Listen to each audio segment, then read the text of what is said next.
You've had cow's milk, maybe goat's milk, maybe even yak's milk if you're adventurous. But there's one animal on every single farm on Earth that you have never ever had milk from: the pig. Most people assume it's because pig milk is gross, or dangerous, or forbidden somehow. But that's not quite right. The real reason is stranger than that. And once you hear it, you'll never look at a farm the same way again. Because the story of why we don't drink pig's milk isn't really about pigs at all. It's about what humans choose to tame, and what refuses to be tamed back. Stay till the end.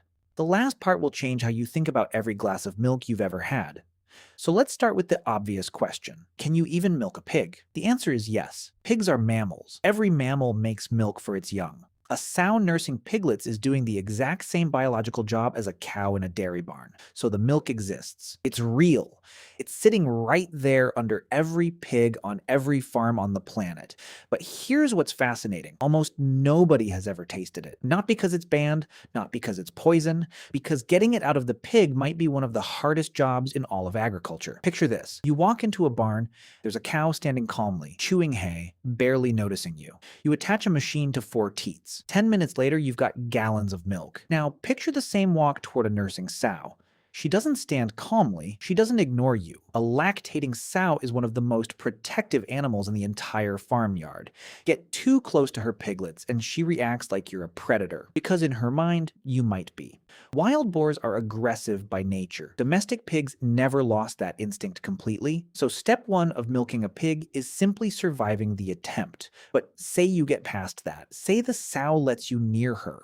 Now you hit problem number 2. Count her teats. A cow has 4. A pig has somewhere between 8 and 16. Some sows have over 20 mammary glands lined up in 2 rows down her belly. Imagine trying to milk that by hand.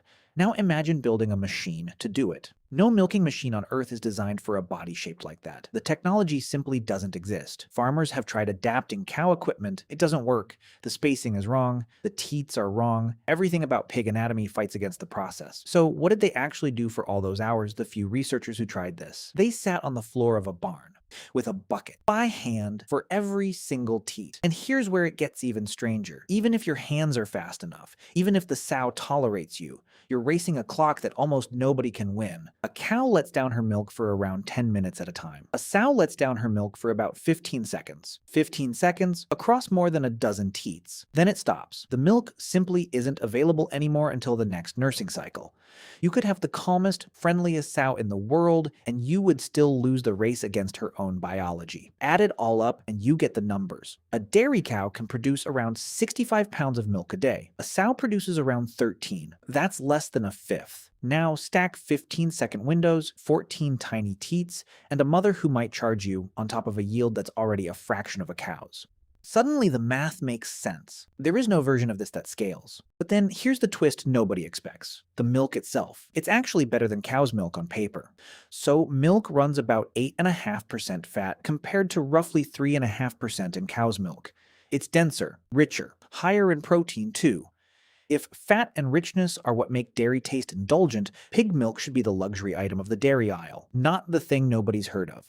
So why isn't there a market for the richest milk on the farm? Because there's one more problem. And it's not biology this time, it's your own tongue. People who've actually tasted raw pig milk describe it the same way, again and again. Watery in texture despite the fat content, and gamey, stronger than goat's milk, which is already an acquired taste for most people. One farmer compared it directly. Goat milk is strong, pig milk is stronger. That flavor comes from compounds in the fat itself, the same kind of thing that gives some meats their distinct smell. It's not spoiled, it's not unsafe, it's just not what a human palate, trained for millennia on cow's milk, expects dairy to taste like. And that leads to the deepest reason of all.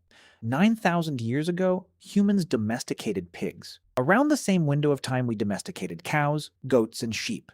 But look at what happened next. Cows got selectively bred generation after generation for calm temperament and high milk output. So did goats. So did sheep. Humans spent thousands of years quietly engineering those animals into dairy machines. Pigs never got that treatment. We bred them instead for something else entirely. Meat, fast growth, efficient conversion of feed into pork, every trait that would have made milking easier, calmness, cooperative behavior around humans, longer milk letdown, simply was never selected for. So the sow standing in a barn today is, biologically, almost the same animal as her wild ancestor when it comes to nursing behavior. while the cow next to her has been reshaped by 9 millennia of human choice. Compare that to modern life for a second. Think about how picky we are today about oat milk versus almond milk versus 2% versus skim. An entire industry built around tiny taste and texture preferences. Now imagine offering that same modern shopper watery, gamey milk from a nursing sow, milked 15 seconds at a time by hand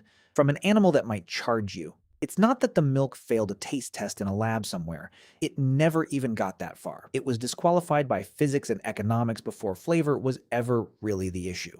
And yet, somehow this hasn't stopped everyone. There's a chef in Kentucky who spent months trying to gather enough pig's milk, teat by teat, 15 seconds at a time, just to make one batch of ricotta. He called it one of the most incredible cheeses he'd ever tasted.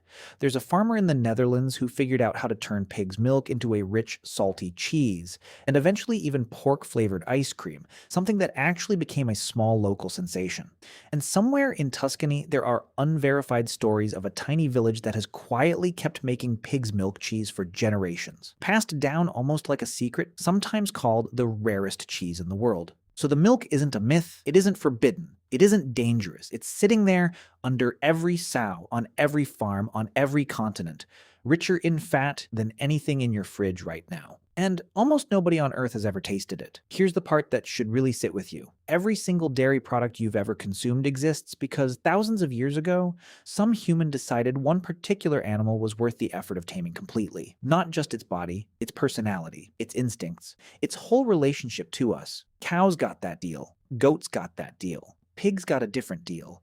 We decided pigs were worth taming for meat and left their maternal instincts, their aggression, their wildness around their young, almost completely untouched, which means somewhere inside every pig alive today, there's a little piece of the animal that never fully agreed to live alongside us the way a cow did. So next time you pour milk into your coffee, think about what that glass actually represents. It's not just breakfast, it's the result of 9,000 years of one species slowly, patiently, deliberately reshaping another species down to its instincts. And it's also a reminder that not every animal took that deal. Somewhere out there, right now, a sow is standing in a barn, 15 seconds away from milk richer than anything you've ever tasted, and she is never, ever going to let you near it.